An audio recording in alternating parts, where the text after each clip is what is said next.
시청자 여러분 안녕하십니까.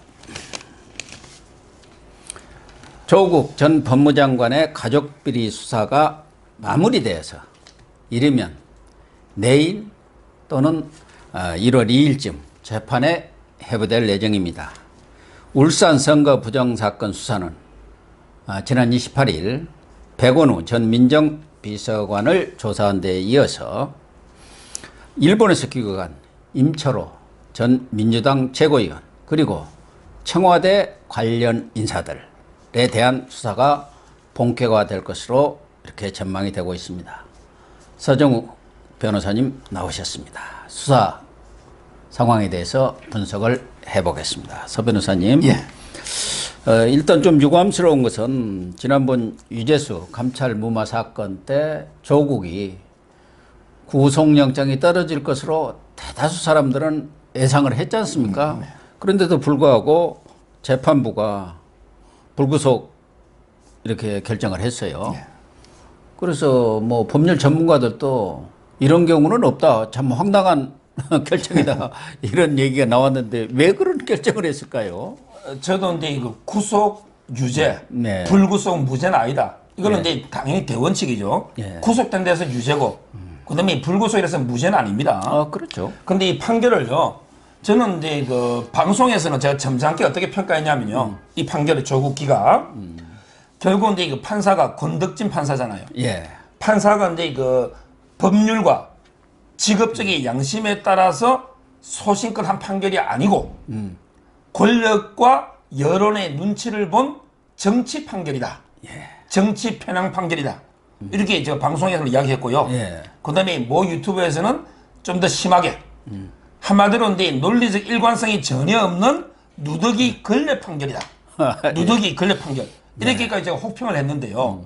제가 가장 이해가 안 되는 거는요. 범죄가 소명되고 재질이 안 좋고 법치주의 훼손한다고 쭉 했잖아요. 그러니까요. 근데 마지막에 범죄 중대성이 없다. 이래버렸잖아요. 아니 법치주의를 훼손하고 예. 국가 기능의 정상적인 그런 집행 자체를 위해했다고 그랬잖아요. 예. 근데 공정한 그래서 집행 자체를 위해하는데 그게 중대하지 않다니까 참 이상하네요. 제가 이제 대표적인 직권남용과 관련된 판례를 제가 5개만 이름만 불러보면요. 대표적인 게 지금 박근혜 대통령이 K재단, 미르재단 설립한 게 직권남용이라고 하는 이게 32년이거든요. 물론 승마도 있지만. 근데 그거야말로 정무적인 판단이고, 그 다음에 양성태 대법원장은 재판에 개입했다 해가 이거 직권남용이에요. 네. 근데 지금 1년 가까이 구속돼 있어요. 그리고 이제 이거 김기춘, 조윤선은 블랙리스트 만들었다 해서 이게 리스트 만든 것 뿐인데, 뭐 리스트도 없죠. 실체가. 근데 이것도 직권남용 구속돼 있잖아요. 우병우가 제일 우병우는 1년 이하의 직무유기라는 게 있잖아요. 예. 직권남용 5년이거든요. 우병우도 이게 그 구속돼 있잖아요. 그리고 이제 세월호요. 세월호의 기무사 그 참모장 소강원 소장이 있거든요. 예. 이분은 이게 유족들 정보 동태를 좀 보고를 했는데, 정보 보고. 예. 이게 사찰이 직권남용. 실형 나왔죠. 예. 그럼 이게 이 5가지가 진짜 이런 거는 이게 다 실형으로 구속하면서 조국이는 보세요. 유재수가 이제 이거 뇌물만 4,950만 원이 나오고 얼마나 이게 재질이 안 좋고 그런 사람을 징계 안 하고 명예퇴직을 시켜주고 가지고 오히려 수석 전문위원 부산시 부시장까지 영재시켰잖아요. 예. 근데 그게 왜 중대성이 없는지 거기에 김경수, 윤건영, 청경덕 친문들이 총 구명운동을 다 했잖아요. 예. 그래서 그때 특감반원이나 이인걸 특감반장이 붕괴했잖아요. 이게 저는 왜 중대성이 없는지 도저히 판결이 납득이 안 되는 거예요.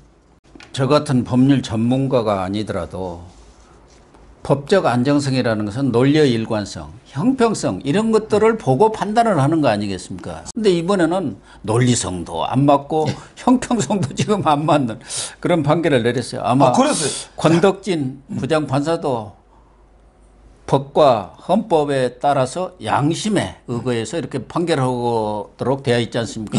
양심이 많이 찔렸지 않았을까 하는 생각은 듭니다. 근데 이거 박정길이라고 2명 있거든요. 박정길은 이제 이거 환경부 장관 김은경이 영장 기각할 때는 더 말이 안 되거든요. 아마 박정길이었으면 그냥 기각했을 거고요. 그다음에 권덕진이는 상대적으로 우파니까 나름대로 이게 봉화 출신에 나름대로 상대적으로는 우파다 보니까 뭔가 이제 범죄가 소명되고 재질이 안 좋고 법치주의 훼손하고 요만한 양심이 찔려가지고 그만한 게 여준 게 차이고요. 이걸 보면 이번에 영장을 재청구하면 박정기라는 데 가니까 아니 범죄가 소명되고 다 하는데 중대성이 없다 했잖아요. 이걸 가지고 재청구하면 될까 이런 걱정이 앞서는 거고요. 제가 이제 그 제일 좋아하는 말 중에 법 철학자 중에 예링이라고 독일의 유명한 예링이 있는데요. 뭐라 했냐면 이제 이런 말을 했습니다.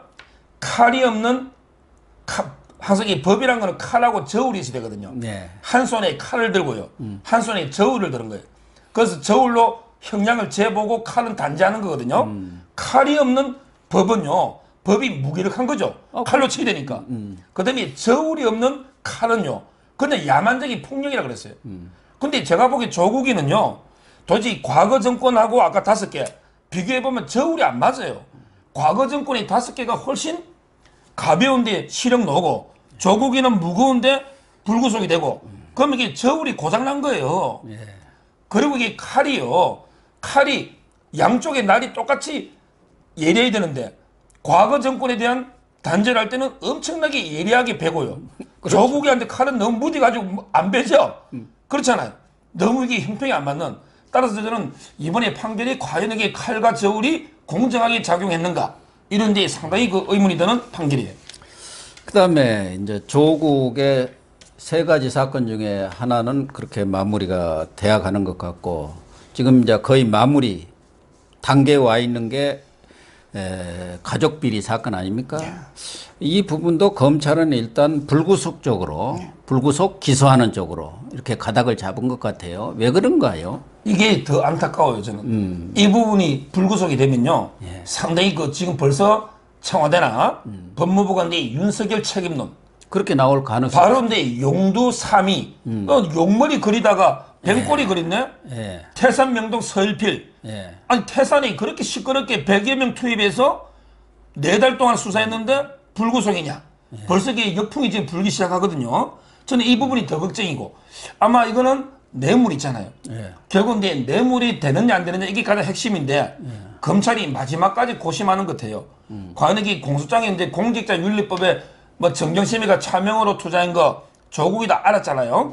이런데 공직자윤리법이라든지 또 서울대 공익인권법센터 한 거 있잖아요. 허위 공문서 작성이죠. 이거는 이게 기소하고요. 그리고 이제 뭐 정거인멸 있잖아요. 그때 그 한투신에 김경록 컴퓨터 정거인멸 이런 거는 이게 다 기소를 하는데 지금 이제 검찰이 마지막까지 고심하는 게 바로 이제 뇌물 있잖아요. WFM 주식을 헐값에 시세보다 이게 1억 4천 가까이 싸게 준 거 있잖아요. 이게 뇌물이면 당연히 구속이죠. 1억이면 10년 이상이니까. 이걸 고심하는 거고요. 그 다음에 그 부산대 조민이 있잖아요. 그 딸을 이게 그 장학금 준 것도 과연 이게 사재를 털어줬기 때문에 뇌물이 아닌가.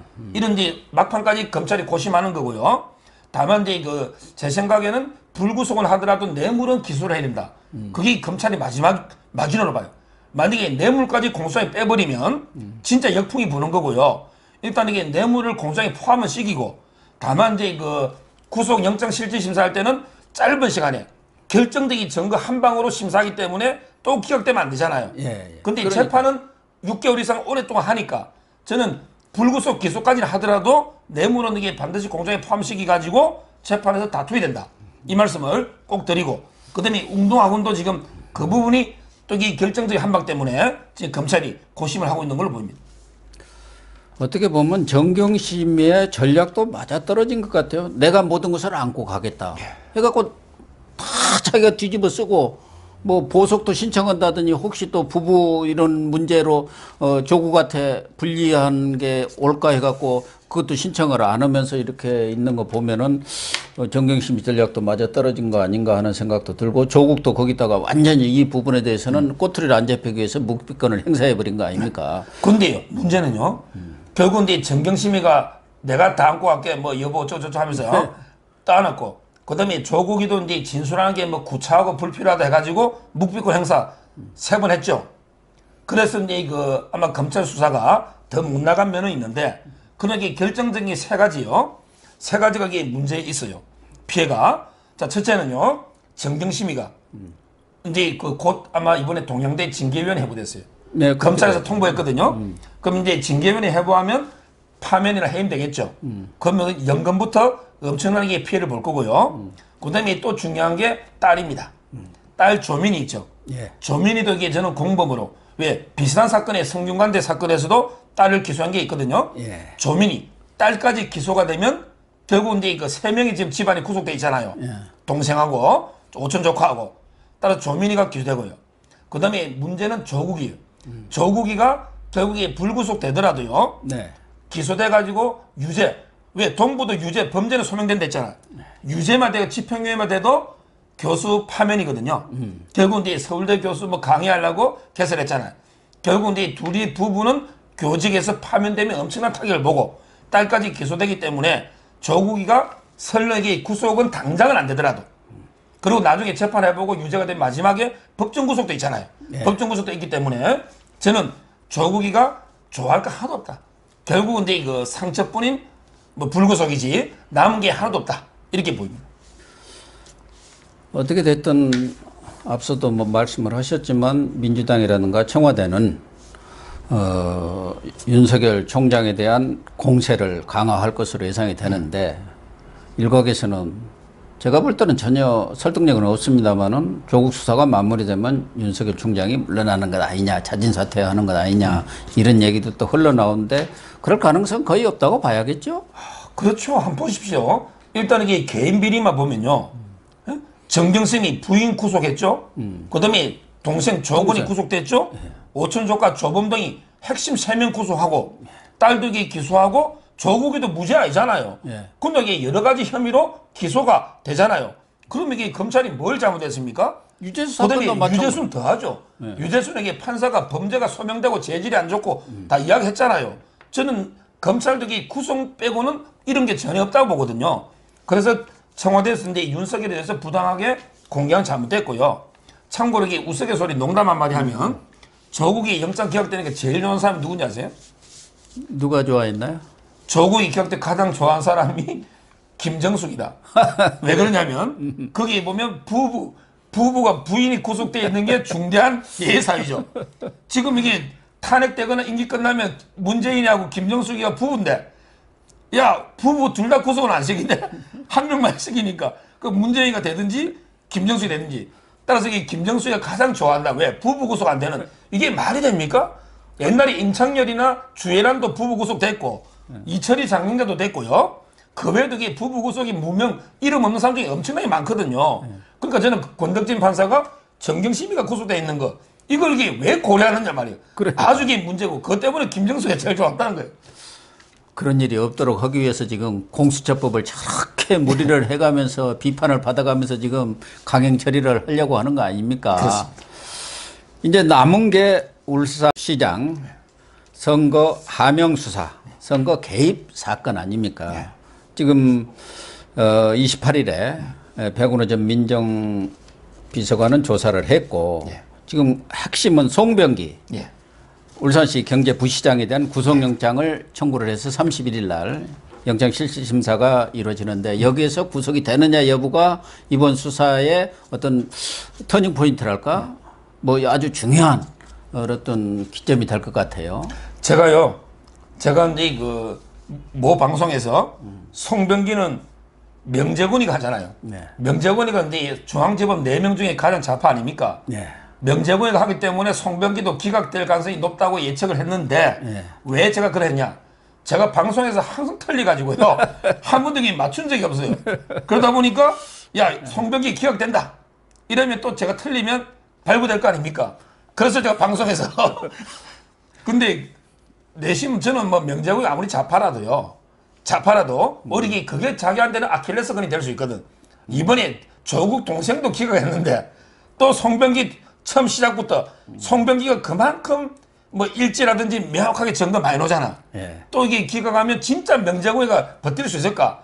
그래서 저는 뭐 결론을 모르지만 제 방송에서 한 거는 항상 제가 말이 너무 많이 틀려서 했는데 이번 방송에도 이게 기각된다 해놔야만 발부될 것 같아서 저는 기각된다고 말하겠습니다.